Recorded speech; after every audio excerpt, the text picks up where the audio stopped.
ikiniga cyishe ku mutima ndarira nkabura uwampoza ku buzima bukomeje kundurira ese nzabaho ne ese nzakora iki ngo mbeho nk'abandi yewe umwana wo mu nkambi ngo mbeho nk'abandi yewe umwana wo mu nkambi. Dame mbega ishaza ritavugwa. Dear God, where should I start and where should I end? Kombona ikigitabo cyigoye kugisoza. Dear people, ese munyitande umwana wo mu nkambi, impunzi se cyangwa ndumwana nkabandi, ko nkomeje kuba hagati nk'iriya ntuze imwe mukangira biyihe ngo navukiriya yewe murirayo ariko mungiri no gusa igitangaje ngo mvugana ururimi rwino ariko nkakomeza kwitwa wiriya nagiye mpunze ngaruka nitwa impunzi binyambura ubushobozi bwo kubaho nk'abandi kuvukira mu buzima bugoye bubabaje yewe unateye inkeke ngahibaze nawe kuvuka utazi kuzakora no kuzabaho ibaze nawe kujya ku ishuri usize ubusa mu nzu mu nda wose nakubwira amajoro atabarika mburaranga ariko ndashaka gutsinda ese mana njye munzi nacumuye iki ku buryo nkomeza kubaho nariho kubaho nakivugira nkora iki nkomeze kuba mfite vision ku buzima mu nkambi bukomeje kundurira nkabura solution ese destination ni iyihe mana ese nzambara nzarya cyangwa nzagwaha time utungwa n'igiceri cy'ijana ku munsi sometimes kikanabura njye ndumva byarutanga niyahura kubaho nta cyerekezo cy'ubuzima ndabirambuye ndumva nanapfa ntatswe umuntu mpabwa ubumunzi ntuzwi buhunze gusa nemwe ubutunzi nkomeza gutuza ndiyakira kugeza urya munsi ntibyari byoroshye kugeza uwo munsi kwenda mbale siyo kufa ukipumua kila kitu kinawezekana worize yaseka wabura yakongera akarya I can say now I found my right my future's gonna be bright but doesn't mean I gonna forget my dark. Maybe iyo nawunyuramo sinari kubona uyu mucyo from campus to US seems like from Egypt to Canaan.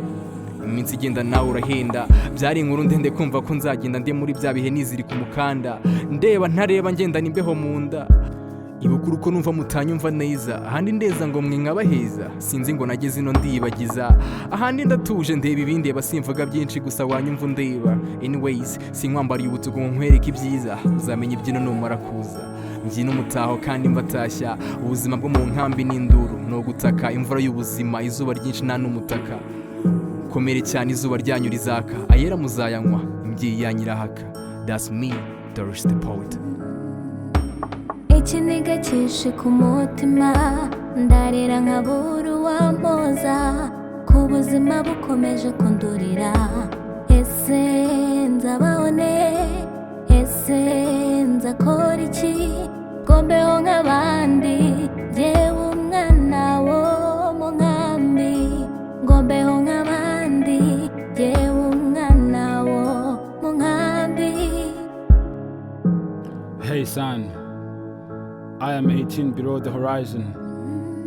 Lack of illumination. I was dying for free zone, but I ended up in a free world. Life gets me. I can't even distinguish my colors. I tried to find a home away from home, but it seems to be far away from afar. Look, around the Mars that the flash's feet can't tell. I crack on walking by the ground beneath crack as hell. With my house on my head, when I'm wearing on the foreign land. Unknown friends pulling my legs, advising me to act with heart in hand.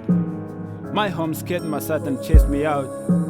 My neighbors were fine and fast asleep, and I had to join them with a different character.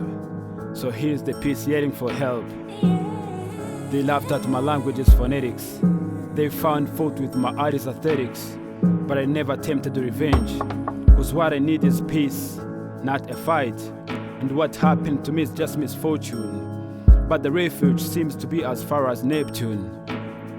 Uyu mwana wo mu nkambi azabaho kandi azakomera. Trust me. Tell the bros, cause I made a shit, nigga.